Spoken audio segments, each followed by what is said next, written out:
দাদা হুজুর, বসিরহাট হুজুর এবং তাদের পরবর্তী অনুসারী আলেমেরা আমাদেরকে যে পথে রেখে গেছেন এটা তাকওয়ার রাস্তা, যেটায় রেখে গেছেন এটা নেকির রাস্তা, যেটায় রেখে গেছেন এটা সুন্নাহর রাস্তা, যেটায় রেখে গেছেন এটা কোরআনের রাস্তা, যেটায় রেখে গেছেন এটা ওলামায়ে কেরামদের রাস্তা, যেটায় রেখে গেছেন এটা ইমাম মুস্তাহিদদের রাস্তা, যেটায় রেখে গেছেন সূক্ষ্ম বিচার করে এটা সাহাবায়ে কেরামদের রাস্তা, যেটায় রেখে গেছেন রাসূল পাক সরকারে দো আলমের শেষ জীবনের পছন্দনীয় রাস্তা।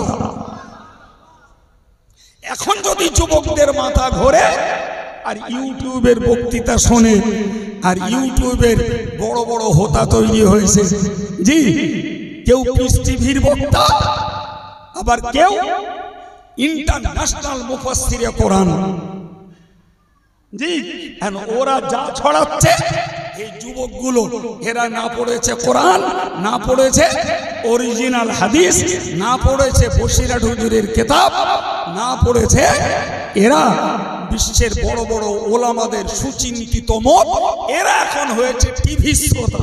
পিস টিভিতে কি বলেছে, পিস টিভির বক্তা কি বলেছে, আর সেই বক্তৃতা ছেপে বার হচ্ছে আর ওটাকেই সাপোর্ট দিচ্ছে বাংলাদেশের কিছু ইন্টারন্যাশনাল মুফাসসিরে কোরআন আর কিছু মাদানী নামীয় আলেমেরা।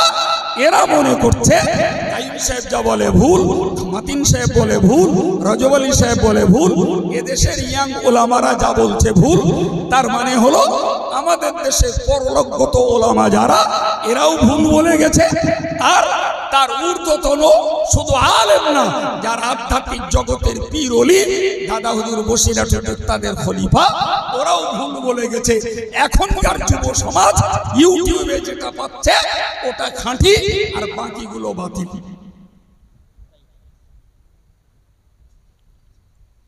তার মানে কি, এ আবার পিছনের জীবনে ফিরে যাচ্ছে।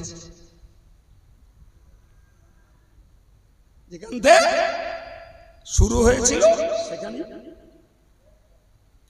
ভাই, আমি ভদ্রলোকদের নাম নিতে আমার মনের কাছে আপত্তি, আমি নাম নিতে রাজি নই।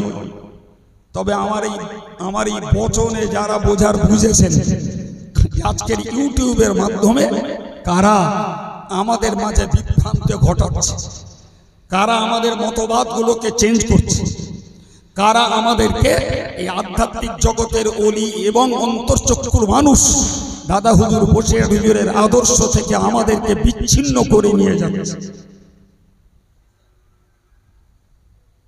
বুঝতে পারছেন? ভাই, তোমরা কি মনে করো যে পিস টিভির বক্তা আর বাংলাদেশের মাদানী সাহেবরা আর ওই ইন্টারন্যাশনাল মুফাসসিরে কোরআনরা যে কথা বলছে ও কথা আমাদের আলেমরা পড়িনি? তোমরা কি ভাবছো আমাদের পরলোকগত আলেমরা কি পড়িনি? তোমরা ভাবছো বসিরহাট হুজুর, দাদা হুজুর, মেজ হুজুর, এনারা ওগুলো কি পড়তেন না? তোমরা কি ভাবছো ওদের মতবাদগুলোর অসারতা, ওদের আজকের টিভিতে আর এই ইউটিউবের প্রচলিত এই মতবাদগুলোর বাতুলতা, অসারতার বইগুলো কি আমাদের নেই ভেবেছো? তুমি জীবনে চোখে দেখো না, আরবি দেখেছো না, উর্দু দেখেছো, ইভেন দাদা হুজুর কেবলার অনুমতিতে বসিরহাট হুজুর যেগুলো বাংলায় লিখে রেখে গেছেন এগুলো কোনোদিন পড়ার সৌভাগ্য তোমাদের হয়নি। যদি পড়তে, তাহলে ডাক্তার কি বলছে, পিস টিভির বক্তা কি বলছে, আর মাদানীরা কি বলছে, আমার মতন আলেমের শরণাপন্ন হতে হতো না। বাংলায় বই লিখে বসিরহাট হুজুর চোখ খুলে দিয়েছেন, ওটা দেখেই তোমার জ্ঞান চক্ষু খুলে যেত যে আজকের যারা এই ডাক্তার বাবুরা বক্তৃতা করছে আর যারা পিস টিভিতে বক্তৃতা করে ছড়ানো হচ্ছে, এগুলোর ওষুধ অনেক আগে দেয়া রয়েছে। তাদের অনুসরণ যতটা করেছেন তারা ততটাই বিপদে পড়েছে। তার মানে যেনারা নবীর যত ঘনিষ্ঠ হয়েছে তাদেরকেও ততটা বিপদ সহ্য করতে হয়েছে। এটাই ঘটনা। এখন বুঝুন, নবীরা দিন প্রচার করতে যেয়ে বিপদে পড়েছেন, নিজেদের শারীরিক ভারসাম্য নিয়ে রোগ ব্যাধিতে পড়েছেন, অথচ তারা আল্লাহ পাকের একেবারেই নিকটস্থ এবং ঘনিষ্ঠ বান্দা। সুবহানাল্লাহ। তাদের থেকে আমাদের মতো সাধারণ উম্মতকে শিখতে হবে যে দিনের পথে থাকলে বিপদ আমাদেরও হবে। দিনের পথে থাকলে গালফুজিয়াত উৎসাহ আমাদেরকেও বরদাস্ত করতে হবে। দিনের পথে থাকার পরেও আমাদেরকে বিপদ সামলাতে হবে। এই শক্ত মানসিকতা তৈরি করানোর জন্যই আল্লাহ মানব জাতির লিডার, মানব জাতির পথ প্রদর্শক, তার বিশেষ বিশেষ বান্দা নবীদেরকেও আল্লাহ পাক বিপদে ফেলেছেন এবং তাদেরকে অত্যাচারিত, নিপীড়িত, লাঞ্ছিত হতে হয়েছে। সবথেকে বড় বিষয় বুঝুন ভাই, শয়তান আর নফস যখন মানুষের দুশমন, আর নবীরা চেয়েছেন মানুষকে আল্লাহওয়ালা বানানোর জন্য। এ বাবা, শয়তান কি বসে থাকবে? কি মনে হচ্ছে? শয়তান তো বসে থাকবে না। তাই দুটো দিক, একটা হলো মানুষের ভিতরে পূর্ব যে আকীদা, কারোর বিশ্বাস ছিল যে পাথরকে পুজো করলে জাহান্নাম থেকে বাঁচা যাবে, কারোর বিশ্বাস ছিল সূর্যকে পুজো করলে জাহান্নাম থেকে বাঁচা যাবে, কারোর বিশ্বাস ছিল তারকাকে পুজো করলে জাহান্নাম থেকে বাঁচা যাবে, কারোর বিশ্বাস ছিল হাতে গড়া প্রতিমাকে পুজো দিলে জাহান্নাম থেকে বাঁচা যাবে, কারোর বিশ্বাস ছিল বড় পাথর, বড় গাছকে পুজো দিলে জাহান্নাম থেকে বাঁচা যাবে। কথা বুঝতে পারছেন কি? এই বিশ্বাস নিয়েই প্রত্যেকটা নবীর যুগের মানুষদের পূর্ব ধর্ম পালন হতো। তাহলে এক নম্বর, নবীদেরকে ওই পূর্ব আকীদা থেকে ফিরিয়ে তাদেরকে একটা মতবাদে দাঁড় করাতে হবে, লা ইলাহা ইল্লাল্লাহ। গাছ মাহবুদ নয়, পাথর মাহবুদ নয়, তারকা মাহবুদ নয়, সূর্য মাহবুদ নয়, হাতে গড়া মূর্তি মাহবুদ নয়, মাহবুদ একমাত্র আল্লাহ। কথা বুঝতে পারছেন? খুব শান্ত মাথায় বুঝুন যে এই বিশ্বাসটার পরিবর্তন ঘটাতে হবে। আচ্ছা বাবা, মানুষের যার যা বিশ্বাস, এটা কি সহজে মানুষ ছেড়ে দেয় মনে হয়?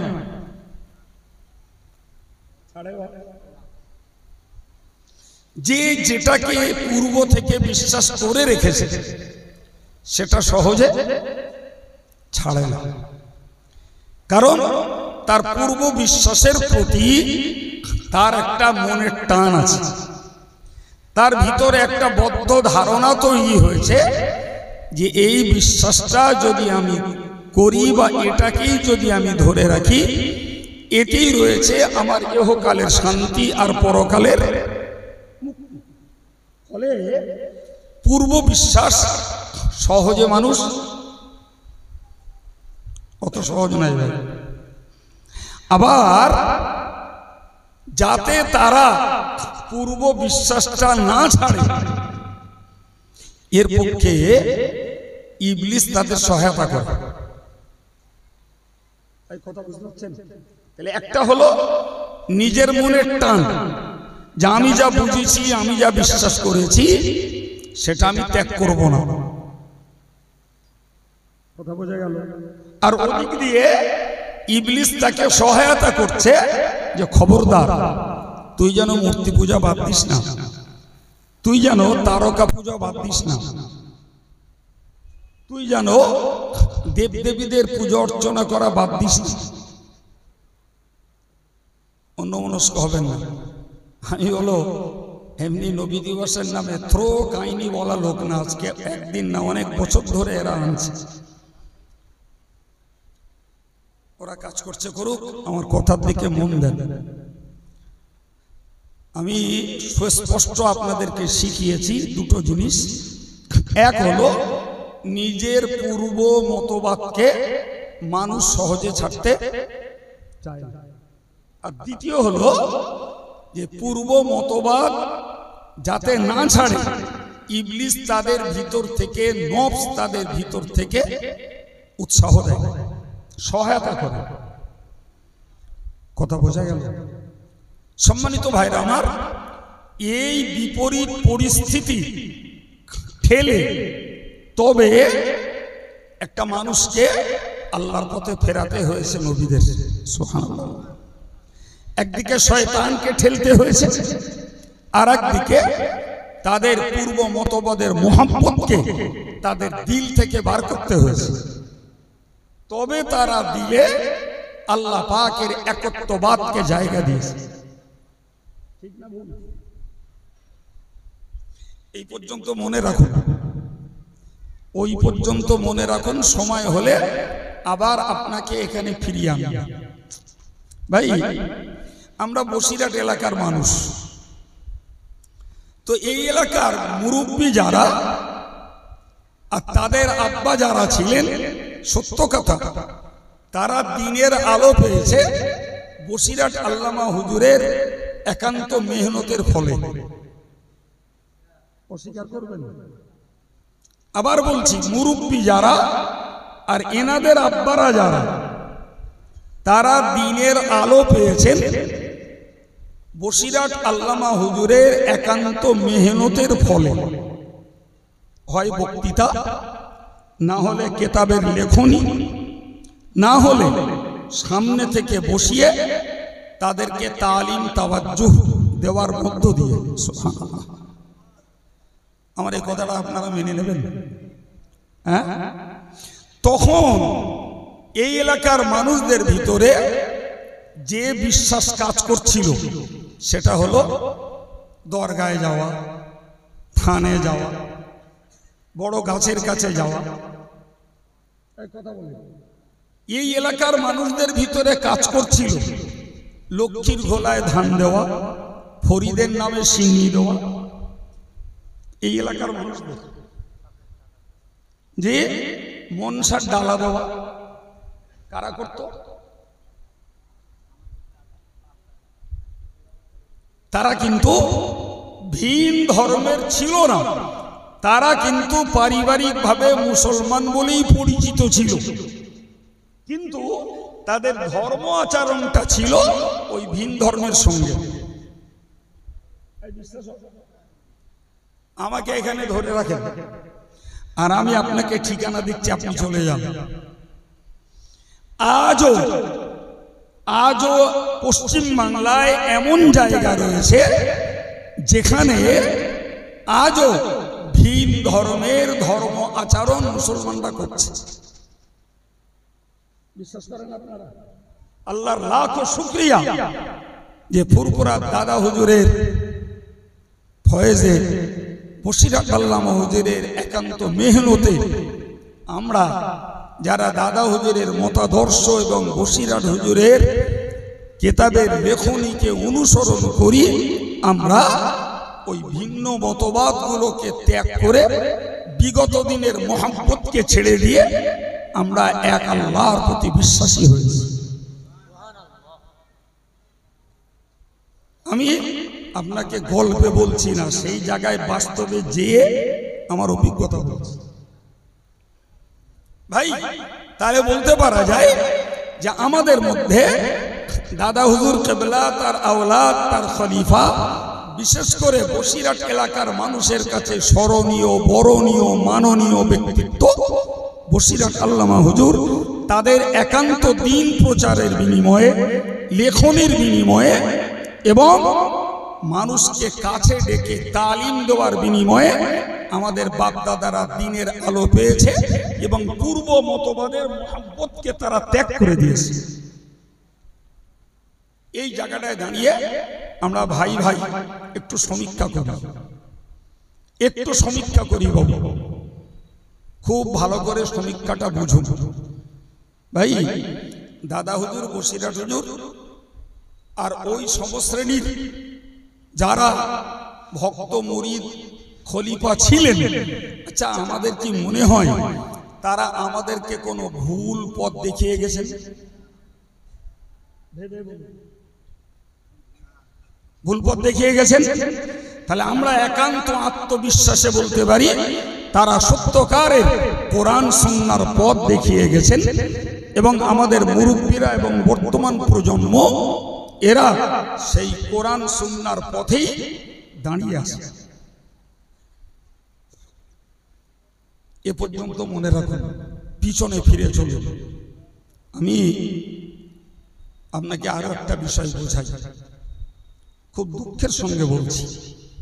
আচ্ছা, রাসূলুল্লাহকে আল্লাহ পৃথিবীতে পাঠিয়েছিলেন এই বহুত্ববাদকে মুছে ফেলে একত্ববাদকে প্রতিষ্ঠা করার জন্য, ঠিক না ভুল? বহুত্ববাদকে মোচন করো, একত্ববাদকে প্রতিষ্ঠা করো। আর এই কথাটাই হলো লা ইলাহা ইল্লাল্লাহ এর মানে। লা ইলাহা, কোন মাবুদ নেই, কোন উপাস্য নেই, আরাধনা পুজো অর্চনা স্তব স্তুতি গুণ কীর্তনের অধিকারী কেউ নেই, ইল্লাল্লাহ, কেবলমাত্র আল্লাহ।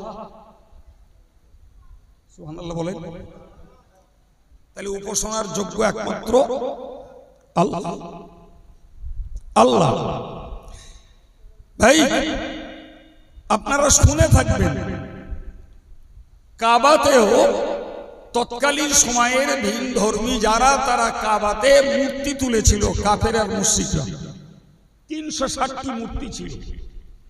রাসূলুল্লাহ হাতে একটা ছড়ি নিয়ে তিনি একটা কথা বলছিলেন, আর ওই ছড়িটা মূর্তিগুলোর গায়ে এমন করে ঘুরিয়ে এনেছিলেন, যা আল হাক্কু ওয়া যাহাকাল বাতিল, অর্থাৎ সত্য এসেছে আর বাতিল লুপ্ত হয়ে গেছে। সুবহানাল্লাহ বলেন। এই বলে রাসূলুল্লাহ ছড়ি দিয়ে কাউকে মারেননি, শুধু এভাবে ঘুরিয়ে এনেছেন। অবাক কাণ্ড, সেই মূর্তিগুলো সব মুখ থুবড়ে পড়ে গেছে। সুবহানাল্লাহ। কখন নাকি আমরা এরকম করি নাকি? তার রাসূল করেছেন শুনে একটু আবেগ আসে না? রাসূল হাতে করে একটা মূর্তিকেও ভাঙেননি, শুধু মুখে আয়াত পড়েছেন, যা আল হক ওয়া যাহাকাল বাতিল, সত্য এসেছে, বাতিল লুপ্ত হয়ে গেছে বলে ছড়িটা এমন ঘুরিয়েছেন, আর প্রত্যেকটাই মুখ থুবড়ে পড়েছে। তাহলে আমার নবীকে দিয়ে আল্লাহ বহুত্ববাদের এবং আল্লাহ ছাড়া ভিন্ন কারো উপাসনার রাস্তাকে বন্ধ করে দিয়েছে। আচ্ছা বলেন তো, আজকের যদি সেই আরব সাম্রাজ্যে এখন যদি পুতুল বিক্রি হয়,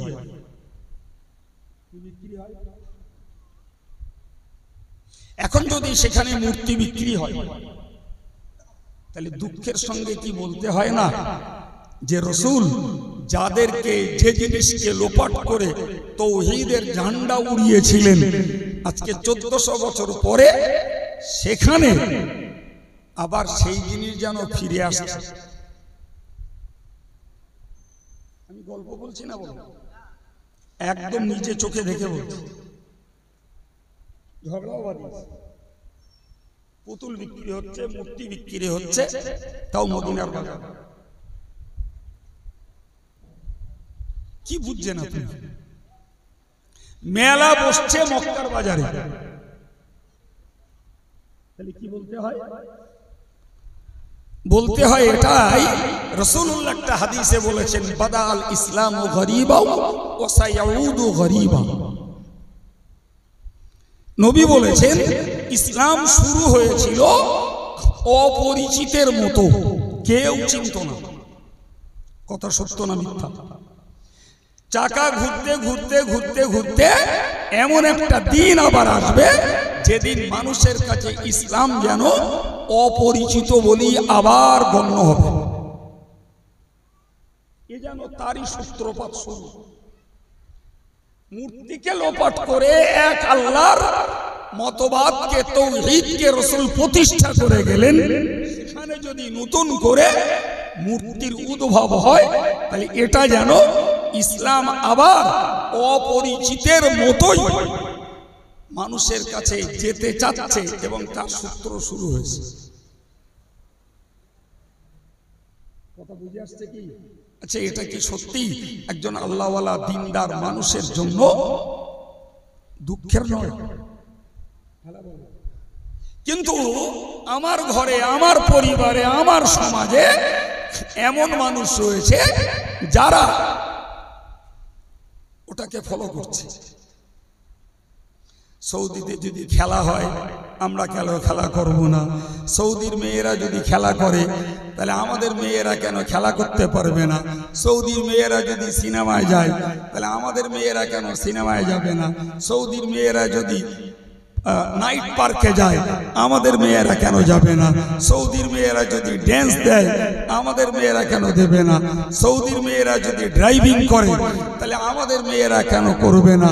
সৌদির মার্কেটে যদি পুতুল বিক্রি হয়, প্রতিমা বিক্রি হয়, তাহলে আমাদের ঘরে পুতুল প্রতিমা থাকলে দোষ কোথায়? কথা বুঝতে পারছেন কি? তাহলে এই ব্রেনটা মিসগাইড, বিভ্রান্ত হচ্ছে না? বলেন বলেন। তাহলে এই শ্রেণীর মানুষদের বোঝা উচিত ছিল যে সৌদির কোন ব্যক্তি আমাদের কাছে দলিল নয়। আমাদের কাছে দলিল কোরআন, আমাদের কাছে দলিল সুন্নাহ, আমাদের কাছে দলিল সাহাবায়ে কেরামদের আমাল, আমাদের কাছে দলিল ইমাম মুস্তাহিদদের কিয়াসি এবং ইজমাই মসলা। এই যে কাজই করুক সৌদির আম জনতা, এটা বিশ্ব মুসলমানের ফলো করার বিষয় নয়। যদি তাদের কাজ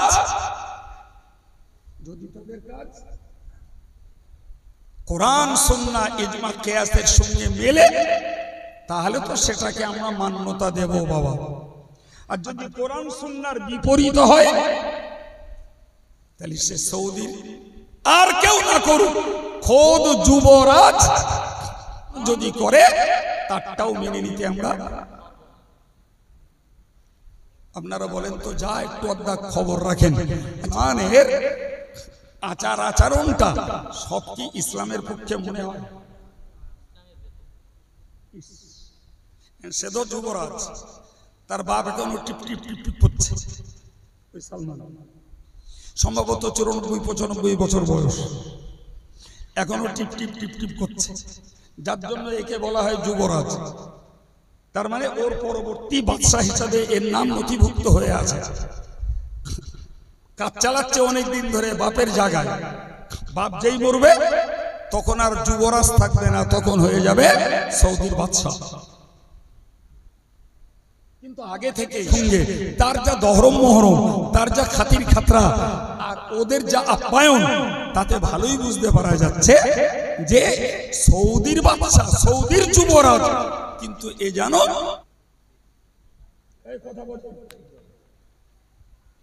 সম্মানিত ভাইরা, ওই জায়গাটায় রেখে দিয়ে এবার আর একটা কথা বুঝুন, আর একটা কথা বুঝুন ভাই, খুব শান্ত মাথায় মনে রাখুন। বর্তমান সৌদি কালচার, এরা কোন রকমে ফরজ নামাজ পড়ে।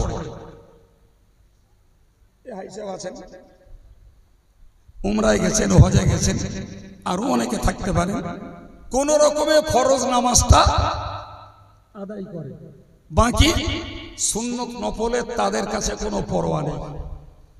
সেখানকার কালচার, জি, নামাজের পরে দোয়ার সিস্টেম নেই।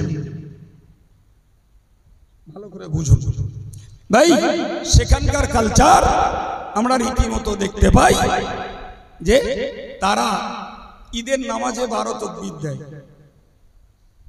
সেখানকার কালচার, তারা নামাজে জোরে আমিন বলে।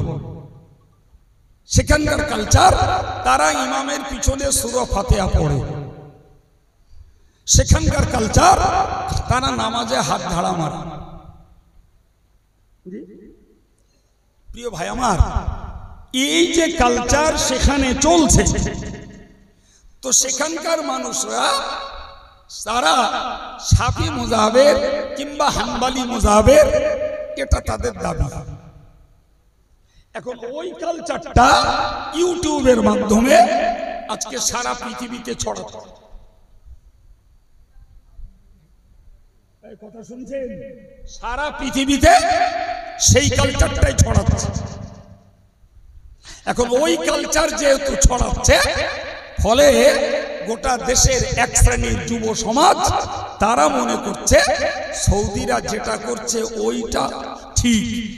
দাদা হুজুর যা করে গেছেন, বসিরহাট হুজুর যা করে গেছেন, তাদের পরবর্তী ওলামারা বা বর্তমানের জিন্দা ওলামারা যারা আমাদের সমাজে দ্বীনের ব্যাপারে ওয়াজ নসিহত করছে, এরা যা করছে এগুলো ভুল। কথা মাথায় রাখছে কি?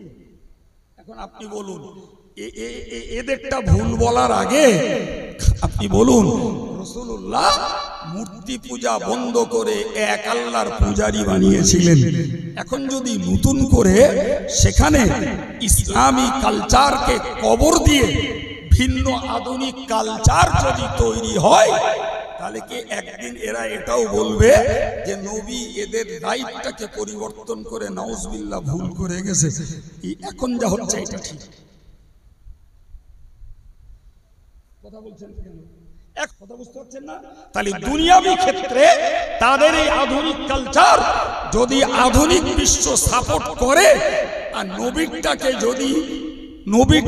যদি ভুলে যে এইটাকেই যদি সঠিক মনে করা হয়, ভাই তাহলে ঈমান আমলের চরিত্র রক্ষা হবে তো? হবে? হবে না। তা যদি না হয়, তাহলে এখন বুঝুন, সৌদিরা যখন আধুনিকত্বে কালচার পাল্টাতে পারে, তাহলে ধর্মীয় ব্যাপারেও তারা তাদের কালচার পরিবর্তন ঘটাতে। হাজী সাহেবরা সচক্ষে দেখছেন, ফরজ নামাজ পড়ে বেরিয়ে যাচ্ছে, এই বাঙালি কিংবা পাকিস্তানি কিংবা বাংলাদেশি কিছু আল্লাহওয়ালা মুসলমান, এরা বাকি নামাজগুলো পড়ছে, এদের সামনে দিয়ে স্রোতের মতন চলে যাচ্ছে। ঠিক না ভুল? সেজদায় গেলেই ঘাড়ে পাড়ে চলে যাচ্ছে। আমরা নামাজ পড়তেছি না, তোমরা পড়তেছ কেন? এই কালচারের কোন প্রতিবাদ নেই, না ইমামদের পক্ষ থেকে, না সৌদি গভর্নমেন্টের পক্ষ থেকে। এবং রীতিমতো সেখানে ফটোগ্রাফাররা ফটো তুলছে, তারও কোনো পরিবর্তন নেই। বৈদেশিক পাশ্চাত্যের হাজিরা সেখানে জমাত করে সিগারেট, জমাত করে মানে একদম লাইন দিয়ে বসে, তাও কাবার বাইরে এসে তারা তাদের রুমে টিভি, ভিসিআর, এলসিডি ফুল দমে চালাচ্ছে। আর আমাদের বাঙালিদের যদি চোখে পড়ে আধুনিক বাঙালি টাকার জোরে গেছে, জ্ঞান নেই, ও মনে মনে করলো, এরা যদি এগুলো করতে পারে, আমরা করলি দোষ কোথায়? কথা বুঝতে পারেননি? হে ভাইরা, হে যুবকেরা, আমার কথা আপনার দেহে টানবে কিনা আমি জানি না, তবে আমি আমার ডিউটি পালন করতে যেয়ে বলছি, দাদা হুজুর, বসিরহাট হুজুর এবং তাদের পরবর্তী অনুসারী আলেমেরা আমাদেরকে যে পথে রেখে গেছেন, এটা তাকওয়ার রাস্তা, যেটায় রেখে গেছেন এটা নেকির রাস্তা, যেটায় রেখে গেছেন এটা সুন্নাহর রাস্তা, যেটায় রেখে গেছেন এটা কোরআনের রাস্তা, যেটায় রেখে গেছেন এটা ওলামায়ে কেরামদের রাস্তা, যেটায় রেখে গেছেন এটা ইমাম মুস্তাহিদদের রাস্তা, যেটায় রেখে গেছেন সূক্ষ্ম বিচার করে এটা সাহাবায়ে কেরামদের রাস্তা, যেটায় রেখে গেছেন রাসূল পাক সরকারে দো আলমের শেষ জীবনের পছন্দনীয় রাস্তা। এখন যদি যুবকদের মাথা ঘোরে আর ইউটিউবের বক্তৃতা শোনে, আর ইউটিউবের বড় বড় হোতা তৈরি হয়েছে, জি, কেউ পিস টিভির বক্তা, আবার কেউ ইন্টারন্যাশনাল মুফাসসিরে কোরআন, জি, ওরা যা ছড়াচ্ছে এই যুবকগুলো, এরা না পড়েছে কোরআন, না পড়েছে অরিজিনাল হাদিস, না পড়েছে বসিরহাট হুজুরের কিতাব, না পড়েছে এরা বিশ্বের বড় বড় ওলামাদের সুচিন্তিত মত, এরা এখন হয়েছে টিভি শ্রোতা। পিস টিভিতে কি বলেছে, পিস টিভির বক্তা কি বলেছে, আর সেই বক্তৃতা ছেপে বার হচ্ছে, আর ওটাকেই সাপোর্ট দিচ্ছে বাংলাদেশের কিছু ইন্টারন্যাশনাল মুফাসসিরে কোরআন আর কিছু মাদানি নামীয় আলেমেরা। এরা মনে করছে কাইম সাহেব যা বলে ভুল, মাতিন সাহেব বলে ভুল, রজব আলী সাহেব বলে ভুল, এদেশের ইয়াং ওলামারা যা বলছে ভুল। তার মানে হলো আমাদের দেশের পরলোকগত ওলামা যারা, এরাও ভুল বলে গেছে। আর তার ঊর্ধ্বতন শুধু আলেম না, যারা আধ্যাত্মিক জগতের পীর ওলি, দাদা হুজুর বসিরহাট তাদের খলিফা, ওরাও ভুল বলে গেছে। এখনকার যুব সমাজ ইউটিউবে যেটা পাচ্ছে ওটা খাঁটি, আর বাকিগুলো বাতিল।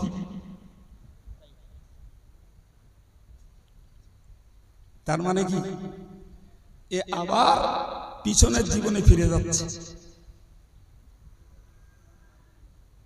যেখান থেকে শুরু হয়েছিল সেখানে। ভাই, আমি ভদ্রলোকদের নাম নিতে আমার মনের কাছে আপত্তি, আমি নাম নিতে রাজি নই।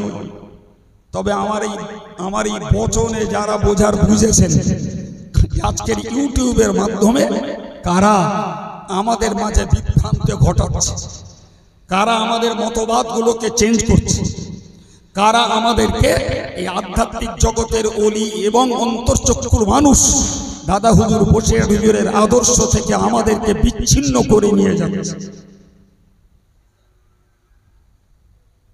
বুঝতে পারছেন? ভাই, তোমরা কি মনে করো যে পিস টিভির বক্তা আর বাংলাদেশের মাদানি সাহেবরা আর ওই ইন্টারন্যাশনাল মুফাসসিরে কোরআনরা যে কথা বলছে ও কথা আমাদের আলেমরা পড়িনি? তোমরা কি ভাবছো আমাদের পরলোকগত আলেমরা কি পড়িনি? তোমরা ভাবছো বসিরহাট হুজুর, দাদা হুজুর, মেজো হুজুর, এনারা ওগুলো কি পড়তেন না? তোমরা কি ভাবছো ওদের মতবাদগুলোর অসারতা, ওদের আজকের টিভিতে আর এই ইউটিউবের প্রচলিত এই মতবাদগুলোর বাতুলতা, অসারতার বইগুলো কি আমাদের নেই ভেবেছো? তুমি জীবনে চোখে দেখো না, আরবি দেখেছো না, উর্দু দেখেছো, ইভেন দাদা হুজুর কেবলার অনুমতিতে বসিরহাট হুজুর যেগুলো বাংলায় লিখে রেখে গেছেন এগুলো কোনোদিন পড়ার সৌভাগ্য তোমাদের হয়নি। যদি পড়তে, তাহলে ডাক্তার কি বলছে, পিস টিভির বক্তা কি বলছে, আর মাদানিরা কি বলছে, আমার মতন আলেমের শরণাপন্ন হতে হতো না। বাংলায় বই লিখে বসিরহাট হুজুর চোখ খুলে দিয়েছেন, ওটা দেখেই তোমার জ্ঞান চক্ষু খুলে যেত যে আজকের যারা এই ডাক্তার বাবুরা বক্তৃতা করছে আর যারা পিস টিভিতে বক্তৃতা করে ছড়ানো হচ্ছে, এগুলোর ওষুধ অনেক আগে দেয়া রয়েছে।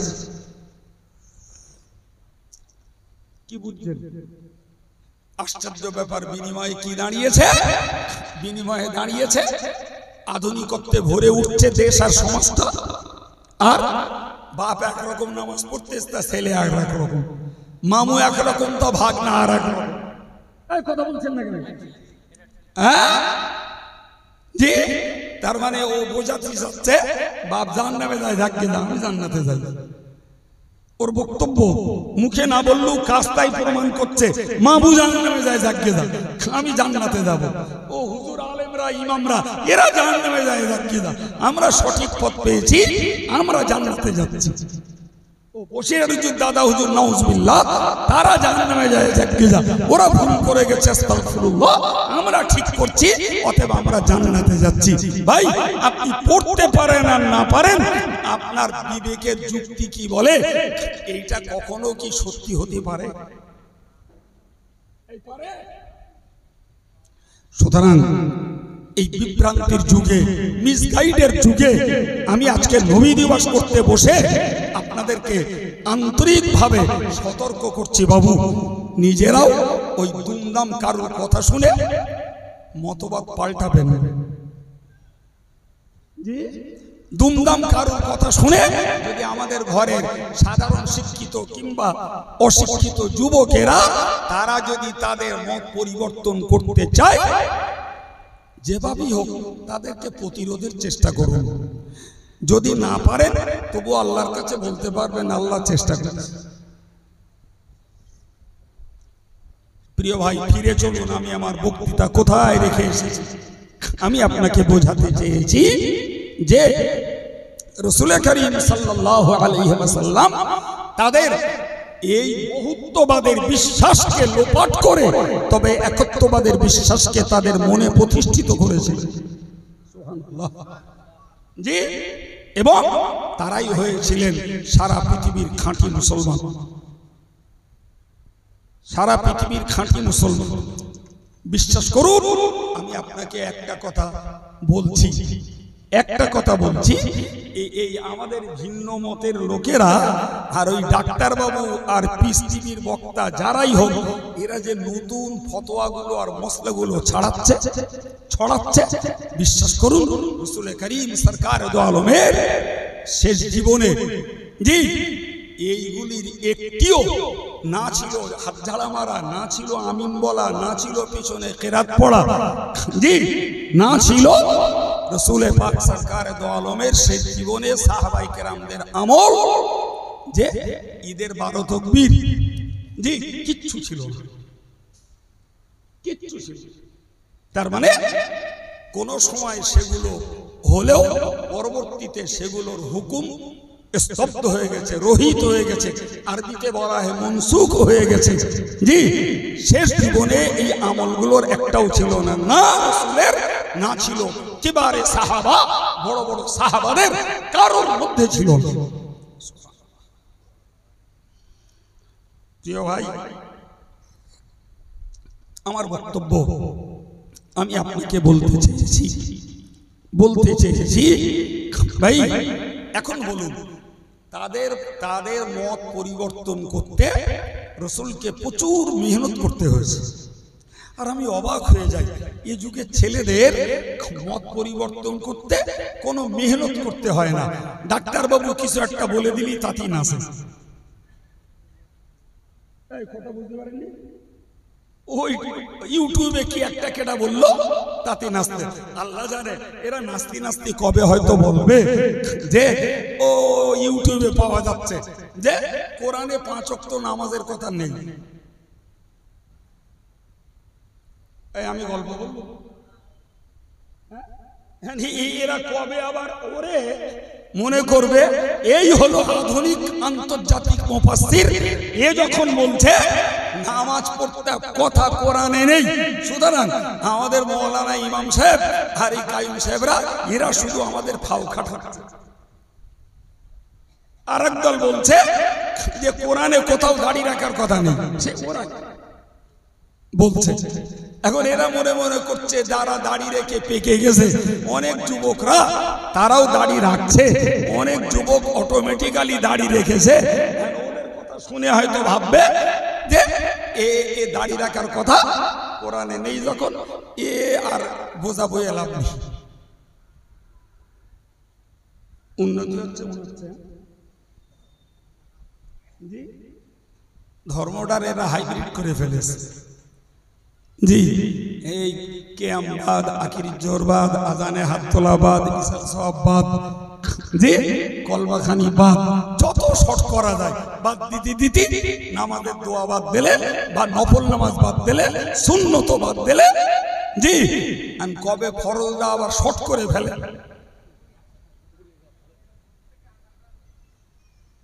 হচ্ছে না বলেন আপনি। হ্যাঁ জি, সুতরাং শুধু নবী দিবসের আবেগের কথা শুনবো না বাবু, সঙ্গে আমি বাস্তবতার মিল রেখে যে কথাগুলো আপনাদের ব্রেনে দিতে চেয়েছি এগুলোর ব্যাপারে আমাদের একটু চোখ খোলা রাখতে হবে বাবা।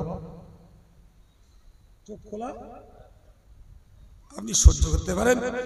কাদরিয়া, চিশতিয়া, নকশবন্দিয়া, আলিয়া সমস্ত তরিকার বড় বড় ওলিরা তাদের মুরিদদেরকে তারা শিখিয়েছেন, তোমরা তরিকতের সবক করার সময় নিয়ত করো যে আমি আমার কলবের দিকে মোতাওয়াজ্জে আছি। জি, এবং তারা কলবটাকে নির্ণয় করেছেন এই বাম স্তনের দু আঙ্গুল নিচে।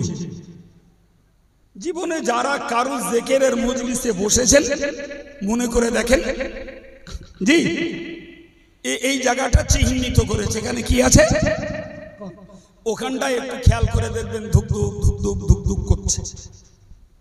ডাক্তার বাবুরা টেলিস্কোপ দিয়ে আগে ওখানটা দেখে, যার নাম আরবিতে কলব, ওকেই ইংরেজিতে বলে হার্ট। তো একটা পেশেন্টকে নিয়ে যান, ও আগে টেলিস্কোপ লাগিয়ে ওই জায়গাটা চেক আপ করে, যদি দেখে হার্টবিট ভালো আছে তাহলে সে ডাক্তার বাবুর পক্ষে ট্রিটমেন্ট দেওয়া একটু সহজ হয়। কিন্তু যখন দেখে হার্টবিট ড্রপ খাচ্ছে, হার্টবিট ঠিকঠাক নেই, এক কথায় বলে দেয় ভাই এখানে হবে না, আপনারা হসপিটালে নিয়ে যান। কথা শুনতে পাচ্ছেন? একজন আন্তর্জাতিক মুফাসসিরে কোরআন তিনি বলছে যে আমি কোরআন পড়ে আর কম্পিউটারে মিলিয়ে দেখেছি কলব হলো এখানটায়। কলব কোথায়? মাথার পেছনে। আর আপনি জানেন তো বাংলাদেশের শ্রোতাদের একটা বিরাট রীতি, কিছু একটা বললেই এরা হেঁকে দিলে ঠিক।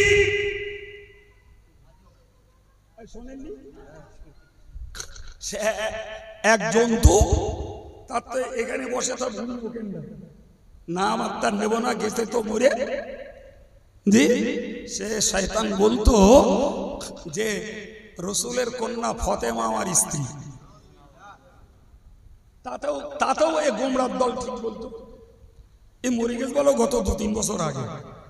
ওর স্ত্রী নাকি রসুলের কন্যা, ওর নাকি রুহানি হালাতে বিয়ে হয়েছে ফতেমার সময়। ইউটিউবে চলছে। শ্রোতা বললে হবে না, 2-4টে না রে বাবা, হাজার হাজার শ্রোতা ওর ভক্ত। তাহলে এদের রুচি কি, এদের জ্ঞানের মানদণ্ড কি, আর এদের বিচারেরও বা তুলদণ্ড পাল্লা কি আছে মনে হয়? আম্মাজান ফাতেমা কবে আর তুই কবে, আর তার কোনো তথ্য নেই, অথচ দিব্যু বলছে ফতেমা আমার স্ত্রী, তাও লোকে মেনে নিচ্ছে।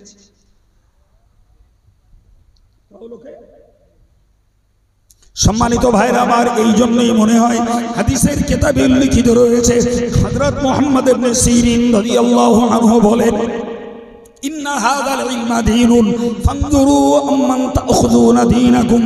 এই জন্যই হাদিস পাকে এসেছে সহিহ মুসলিম শরীফে, ধর্মের জ্ঞানটাই হলো ধর্ম।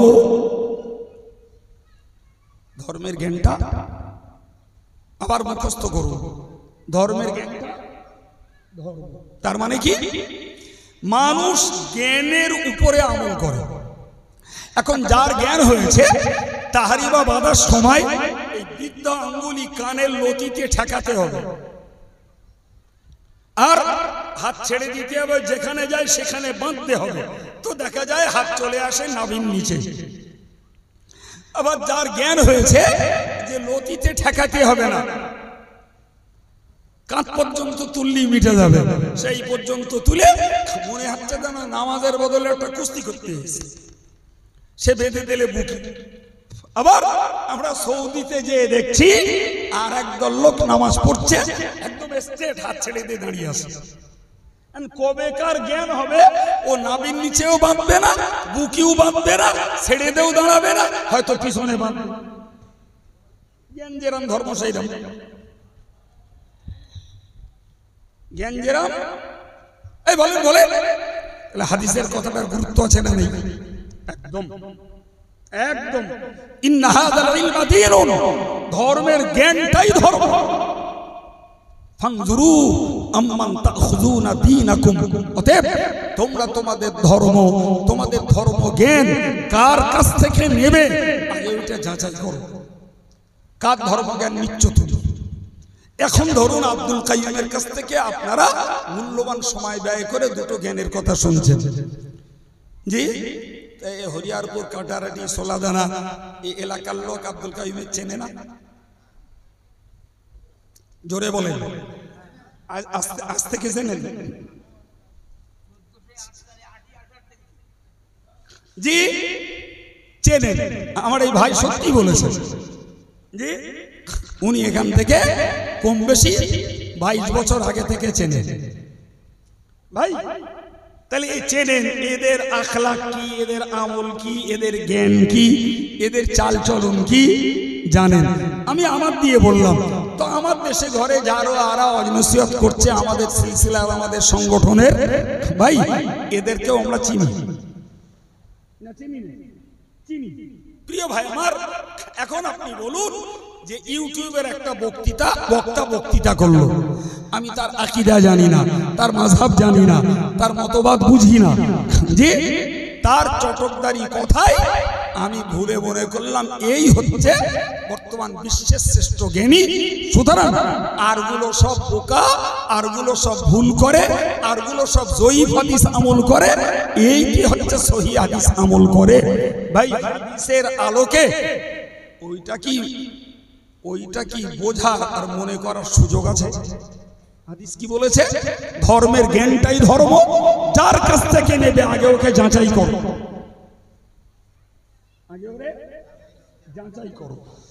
ওর জ্ঞান কি, আমল কি, ওর আকীদা কি, ওর আচরণ কি, চাল চলন কি, আগে জানো, তারপরে তার কাছ থেকে ধর্মের জ্ঞান নাও। আচ্ছা ভাই, ইউটিউবে যত বক্তৃতা করে এদের সব পরিচয় পাওয়া যায়? বাবা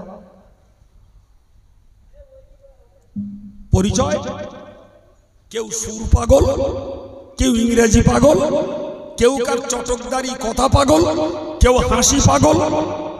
এই কথা বলছেন না কেন?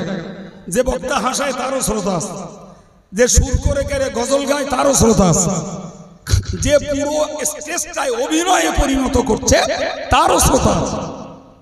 এই কথা বলেন, যে ইংরেজি বলছে তারও শ্রোতা আছে, আর যে একদম আকাশ ছোঁয়া গল্প বলছে তারও শ্রোতা আছে। নাই ভাই আমার, সবার চলছে আর সবার ভক্ত শ্রোতা আছে। তাহলে তুমি বাবা একটা মতবাদের ছেলে, তুমি একটা আদর্শের ছেলে, তুমি একটা নীতির উপরে চলতে দেখেছো তোমার দাদাকে, তোমার আব্বাকে, একটা নীতি আদর্শ আকীদার উপরে চলতে দেখেছো দেশের আলেম ওলামাদেরকে। তাহলে তোমার যদি ভিন্ন কিছু তোমার মাথায় ঢোকে, তাহলে সেটা তো তোমার বাপ দাদা কি যুগের আলেম যারা, তাদের সঙ্গে একটু পরামর্শ করলে তো ভালো ছিল। যে হুজুর একটা বক্তা এরকম বক্তৃতা করছিল, এই কথাটা বলেছে, তা আমার যেন মনে হচ্ছে এর কথাটা খাঁটি। আমি তো অত বুঝি না, তো ওইটা খাঁটি না আমাদের আলেমেরা, দেশের সাধারণ আমেল ইবাদত গুজার মানুষেরা যেটা করছে এটা খাঁটি, আমার একটু হুজুর বোঝার ইচ্ছা। তবে তো বুঝলাম তুমি সত্য অনুসন্ধান। যে এরা বুখারী শরীফ মানার বিরাট দাবি করে, অথচ এই বুকে হাত বাঁধার কোন হাদিস বুখারী শরীফে নেই। এই কথা শুনতে পাচ্ছেন? এক হাতে মুসাফা করার বর্ণনা নেই, খুদ বুখারীতে দু হাতে মুসাফা করার হাদিস রয়েছে। কথা বুঝতে পারছেন? এরা কালচারে পরিণত করেছে এক হাতে মুসাফা করা। এই বিশ্বাস হচ্ছে? যেই বলা হয় তখন বলে আমরা অত জানি, মানে গায়ে পড়লে আর বুঝতে পারে না, আর গায়ে যখন না পড়ে ততক্ষণ ও ফনা তোলে। আর যেই মুখির কাছে নুন ধরা হয় তখন বলে আমরা অত বুঝি। আর এই করে করে এই ইউটিউবের বিনিময়ে ভাই যেমন ছড়াচ্ছে বিভ্রান্তি, তেমন ছেলেদের মতবাদ ভিন্ন ভিন্ন তৈরি হচ্ছে, তেমন ফিতনা ছড়াচ্ছে। এই যন্ত্র এই যে কিছু উপকার আর ম্যাক্সিমাম এর দ্বারাই ক্ষতি হচ্ছে।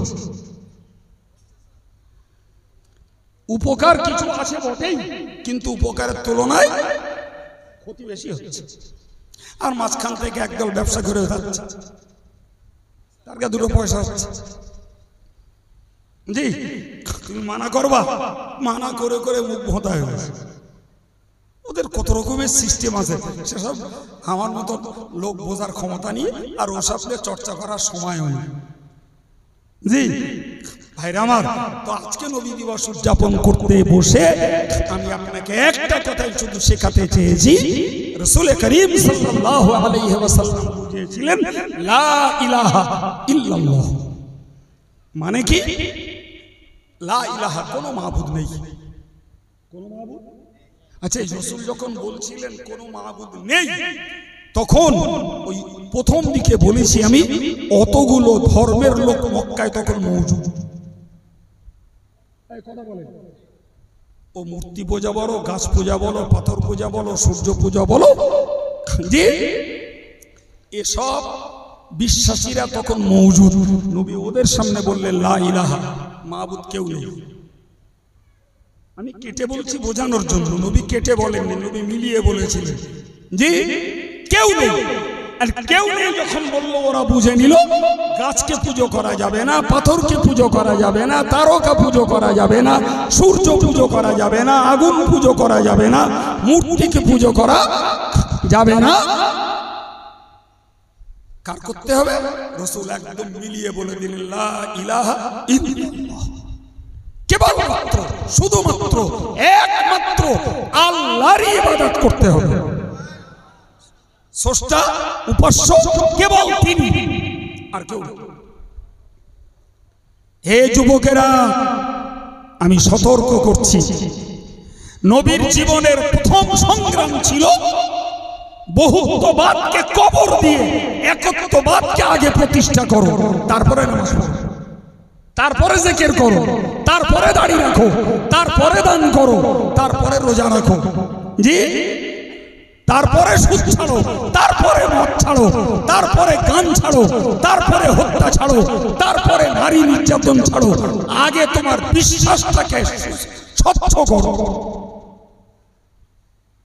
মনে রাখবেন ভাই, এই লা ইলাহা ইল্লাল্লাহ এই কথাটাই হলো অসার অলিক ভ্রান্ত মতবাদের প্রতিবাদ। তারপরে স্পষ্ট ইল্লাল্লাহ। অতএব আজকের যুব সমাজকে, আজকের আল্লাহওয়ালাকে ভাবতে হবে, যাই করি আমার ঈমানটাকে আগে মজবুত করা চাই। আগে ঈমানটাকে একদম ঈমান আগে ঠিক করো, ঈমান আগে ঠিক করো। আপনি বলবেন আমি লা ইলাহা ইল্লাল্লাহ বলি 100 বার, আপনি লা ইলাহা ইল্লাল্লাহ বলেন জি, কিন্তু আপনার ঈমান ঠিক থাকতে হবে। ওই আল্লাহ আমার মাহবুব, যাকে দেখা যায় না, তিনি সকারও নন আকারও নন। এখন তুমি যদি মনে করো আমি সকার আল্লাহর পুজো করি, তোমার লা ইলাহার কোনো দাম নেই, কোনো দাম নেই। তুমি লা ইলাহা ইল্লাল্লাহ মুহাম্মাদুর রাসূলুল্লাহ বলছো, অত তুমি বলছো মুহাম্মদ শেষ নবী নয়, তোমার লা ইলাহা ইল্লাল্লাহ বলার কোনো মূল্য নাই। এই কথা বুঝতে পারছেন না? তুমি লা ইলাহা ইল্লাল্লাহ বলছো 100% ঠিক তোমার কথাটা, কিন্তু তোমার বক্তব্য হযরত মুহাম্মদ সশরীরে জাগ্রত অবস্থায় মেরাজে যায়নি।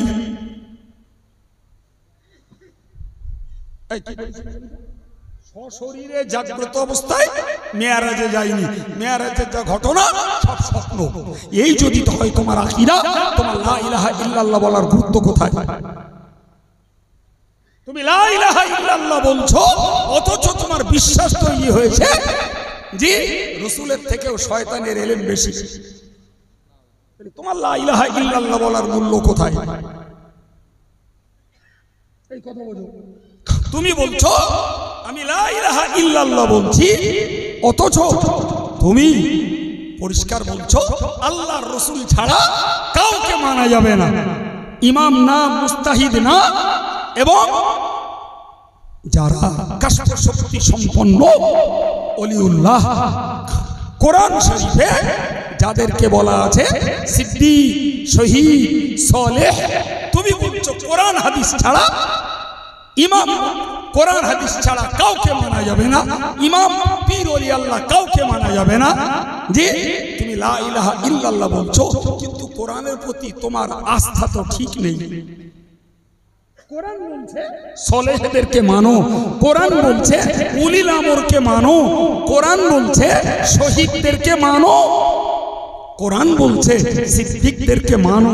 তুমি বললে আল্লাহ রাসূল ছাড়া কাউকে মানা যাবে না, তাহলে তোমার বিশ্বাসের সঙ্গে তো মিলের অভাব ঘটছে। ঘটছে না? ঘটে না?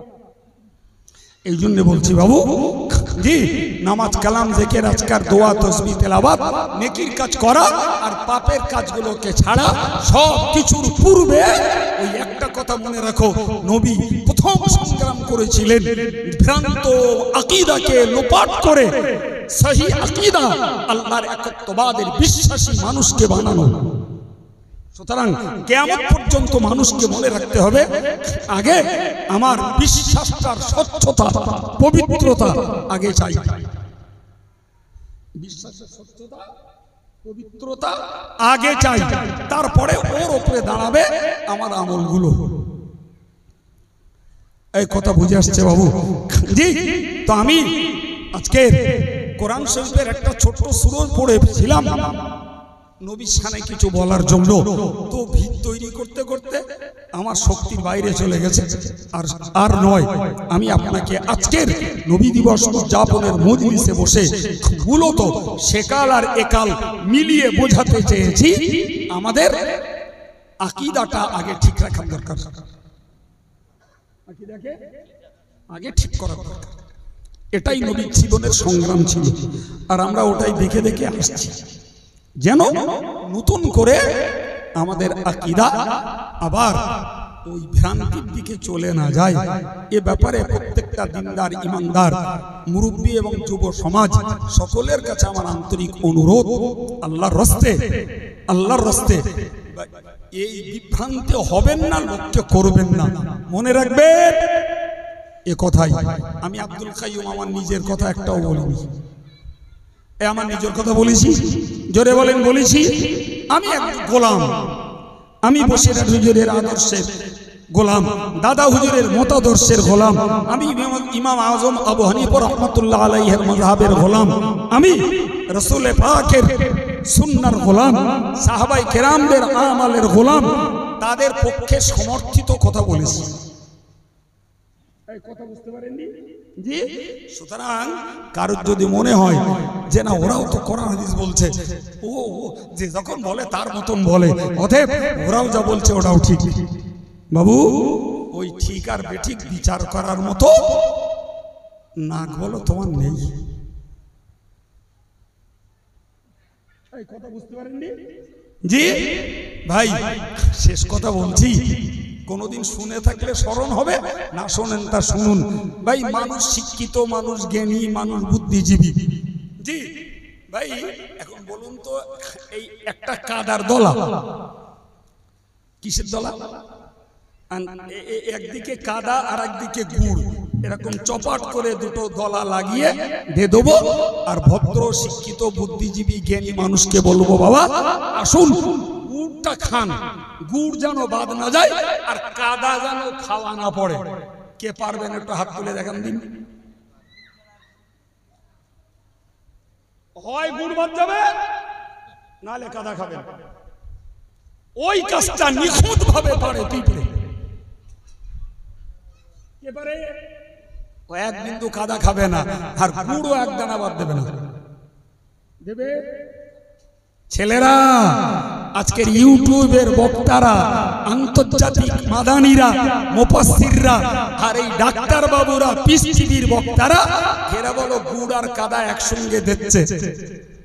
ও বলো খুঁটে খাবার ক্ষমতা তোমার নি, বলো বাবা জি দেশে আল্লাহর অনেক পিঁপড়ে মার্কা বান্দা আছে যারা কোনটা গুড় আর কোনটা কাদা ভালো বোঝে, আর সেটাই এই নিরীহ সাধারণ ভাইদেরকে বোঝায়। আর এইটা বলো এখন বুঝলি তুমি গাল দেওয়া, যেহেতু তোমার এই প্লেন দল করতে সুবিধা হচ্ছিল, এই এদের মতন আলেমরাই আমাদের দলে বাধা দিচ্ছে। কথা বুঝতে পারেননি ভাই? এ কথা বললেও আমাদের গাল পাবো, আর ফোনে গাল দিতে তার সমস্যা নেই। কথা বুঝে আসেনি? প্রিয় ভাইরা আমার, আল্লাহ বুঝদেন, বলুন আমিন। জি আলোচনা এতক্ষণ শেষ করার কথা, টানে টানে এই পর্যন্ত চলে এসেছি। আপনারা কষ্ট পেয়েছেন? জি ভাই, প্রতি বছরই আমার নাববার আগে আপনাদের কাছে একটু কালেকশনের জন্য হাত পাতি। আমি সে ব্যাপারে ওয়াচ করিনি, জানি ময়দান তৈরি আছে, দেওয়া অভ্যাস আছে, যাদের দেওয়া করে নিয়ত আছে, আল্লাহ চাইলে দেবেন। একটু আসুন, কারা পারেন 200, 500, 1000 টাকা নগদ, আর যদি মনে হয় ওদের কাছে নেই পরে দেবো, লিখে দিয়ে যান। আমার এই যুবক ছেলেটি এ আগেও দিয়েছে, আমার খেয়ালে আছে। মায়ের রুহের মাগফিরাতের জন্য 500 টাকা, আর একজন 200 টাকা। আমার এই প্রিয় ভাই তিনিও 200 টাকা। দেরি করবেন না বাবা, নামাজ আছে, খাওয়া আছে, পরের বক্তা আছে। আল্লাহ যাদের নিয়তে রেখেছেন আজকে কিছু মাদ্রাসার জন্য দেবেন। আমার এক ভাই 100 টাকা। একটু আসুন বাবা, আমার আর একজন মুরব্বী তিনিও কিছু পয়সা দিয়েছেন, আসেন। আরেকজন 50 টাকা। আমার আর এক ভাই তিনি 200 টাকা। একটু আসেন। যাদের কাছে নেই বাবা একটু ওয়াদা করুন, একটু ওয়াদা করুন। আমার আলহাজ ভাই শরীফুল ইসলাম সাহেব তিনি 1000 টাকা। জোরে বলুন মারহাবা, নারে তাকবীর। আমার আর এক মুরব্বী 200 টাকা। আমার আর এক পরিচিত মহব্বতের ভাই তিনি 200